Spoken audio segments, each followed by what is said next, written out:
What is it that differentiates creative salesmen from normal salesmen? What are the things that creative salesmen do differently from normal salesmen? What are the right ways of selling? Does one sell or does one make the customer buy? What are the tools and processes that he uses? Well, there are 7 creative secrets or 7 techniques or 7 secrets of creative salesmen, but today I am just going to cover one of them. Well, we all know that people buy from people they like, and relationship is something that is paramount in a particular sale. Many times one ignores this fact. That's a prelude to the particular secret that I am going to give you. So, let us look at this particular secret, and this is the 7th of the 7 secrets, and it is done at the end of a sale. So, assuming you have finally a customer and he is bought your product or service, what does a normal salesperson do and what does a creative salesperson do? The normal salesperson thanks the buyer for making the sale or purchasing the particular product.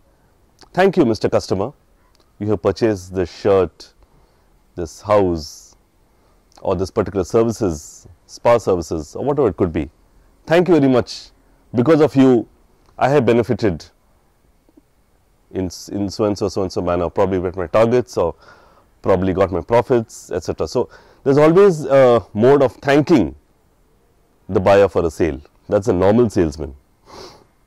What does a creative salesman do?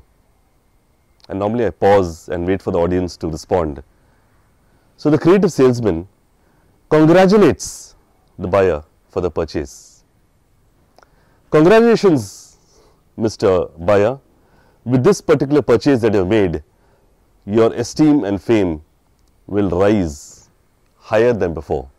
Congratulations, Mr. Buyer, I think you have made one of the most wisest decisions in the last 3 months. Congratulations, Mr. Buyer, with this particular purchase, you are going to benefit far higher in your business and personal life. Now, this is 2 very simple techniques, a particular simple technique of, instead of thanking, just try to congratulate the buyer. Try it on your next sale and let me know how you feel and how the customer reacts. Thank you.